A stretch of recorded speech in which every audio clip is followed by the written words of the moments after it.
प्रदेश के मुख्यमंत्री योगी हैं, लेकिन वो झूठ बोलने का काम करते हैं। कमर्शियल गैस लगातार जब महंगी होती है तो दुकानों में जो सामान बनता है वो सब महंगा हो जाता है। भारतीय जनता पार्टी ने जनता जो वादे किए थे, किसी वादे को पूरा करने का काम नहीं किया है। पहली बात, जनता जानना चाहती है कि उन्होंने योग की शिक्षा कहाँ से ग्रहण करी थी, कहाँ से योगी हुए हो, उनके पास कौन सी डिग्री है कि वो योगी अपने आप को कहते हैं। लखनऊ मध्य से विधायक रविदास मेहरोत्रा जी हमारे साथ हैं, बातचीत कर लेते हैं। सर, यूपीपीसीएल ने 10% फ्यूल सरचार्ज लगाया है, कैसे देखते हैं? यूपीपीसीएल ने 10% फ्यूल चार्ज लगाया है। लगातार डीजल और पेट्रोल के दाम बढ़ रहे हैं।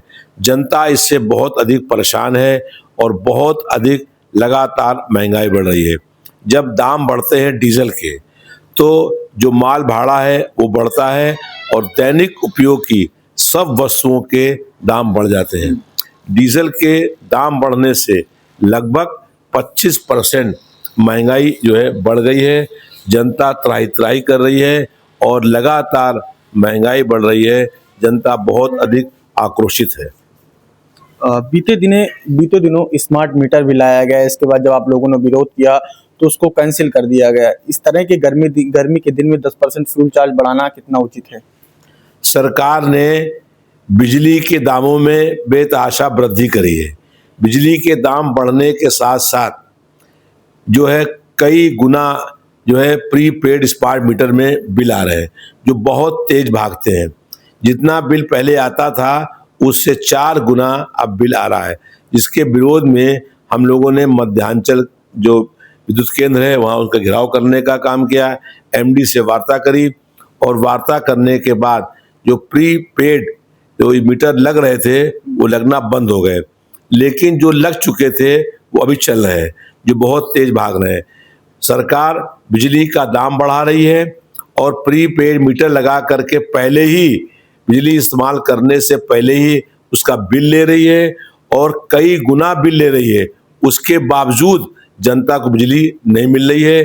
कई घंटे बिजली जा रही है और बिजली के जाने आने से जनता परेशान है। इस भीषण गर्मी में सरकार जनता को बिजली भी उपलब्ध नहीं करा पा रही है।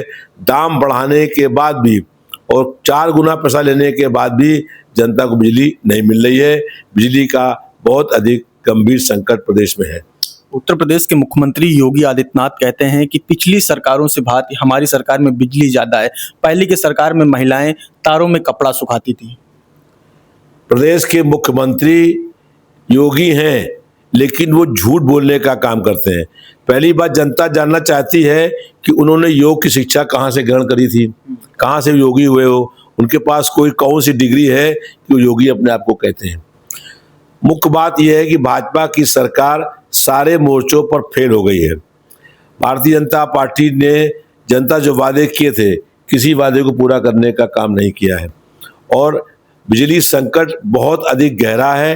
पहले बिजली पूरी आया करती थी, अब बिजली के दाम बढ़ने के बाद भी, कई गुना बिजली के किराया लेने के बाद भी बिजली लोगों को नहीं मिल रही है। जनता परेशान है और भाजपा की सरकार जनता की समस्याओं को ठीक करने के स्थान पर लोगों पर झूठे आरोप लगाने का काम करती है। कमर्शियल सिलेंडर पर 53 रुपये 50 पैसे की बढ़ोतरी आज की गई है, कैसे देखते हैं? लगातार डीजल और गैस के दाम में वृद्धि होने का काम हो रहा है। आज फिर से कमर्शियल मीटर में दाम बढ़ने का काम हुआ है। कमर्शियल गैस लगातार जब महंगी होती है तो दुकानों में जो सामान बनता है वो सब महंगा हो जाता है। समाजवादी पार्टी जनता के मुद्दों और जनता की समस्याओं को लेकर के संघर्ष करने का काम कर रही है और हम लोगों ने जो जनता को तैयार किया है तो आज पूरे प्रदेश में बदलाव के हालात पैदा हो गए हैं। जनता सत्ता परिवर्तन करना चाहती है। 2027 में उत्तर प्रदेश में सरकार बदलने जा रही है और समाजवादी पार्टी की सरकार बनने जा रही है। अखिलेश यादव जी प्रदेश के मुख्यमंत्री बनने जा रहे हैं। ठीक है, बहुत बहुत शुक्रिया। तो ये लखनऊ मध्य से विधायक रविदास मेहरोत्रा, जिनका साफ तौर पर कहना है कि सत्ता परिवर्तन होने जा रहा है। लखनऊ से सद्भावना आवाज के लिए कैमरा पर्सन विनोद साहू के साथ आयुष अवस्थी।